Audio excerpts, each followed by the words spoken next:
আমরা সব ক্ষেত্রে ন্যায় বিচার চাই, কিন্তু বিচার আজকে টাকার বিনিময়ে বিক্রি হয়।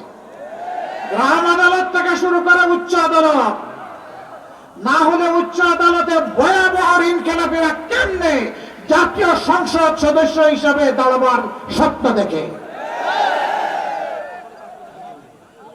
জনগণের টাকা নিয়ে পেটের ভিতরে রেখেছে।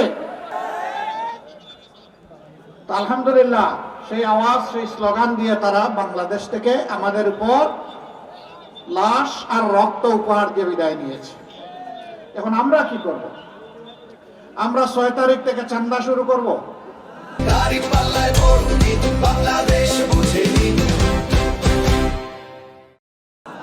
আমরা 6 তারিখ থেকে টেম্পু স্ট্যান্ড দখল করব। আমরা 6 তারিখ থেকে মামলা বাণিজ্য চালু করব। আমরা 6 তারিখ থেকে ব্যাংকের উপর হাত দেব। আমরা 6 তারিখ থেকে মা বোনদের গায়ে হাত দেব। এই বাংলাদেশ এখন আর আমরা চাই না। আমাদের সন্তানেরা বলে গেছে এই সমস্ত নোংরামিকে লাল কার্ড, এগুলো আর ফিরে আসতে দেওয়া হবে না। আজ বাংলার মানুষ জেগেছে, তরুণ যুব সমাজ জেগেছে, মা বোনেরা জেগেছে। তরুণরা ইতিমধ্যে তাদের রায় জাতিকে জানিয়ে দিয়েছে। ঢাকা বিশ্ববিদ্যালয় থেকে শুরু আর জগন্নাথ বিশ্ববিদ্যালয়ে গিয়ে আপাতত ঠেকেছে।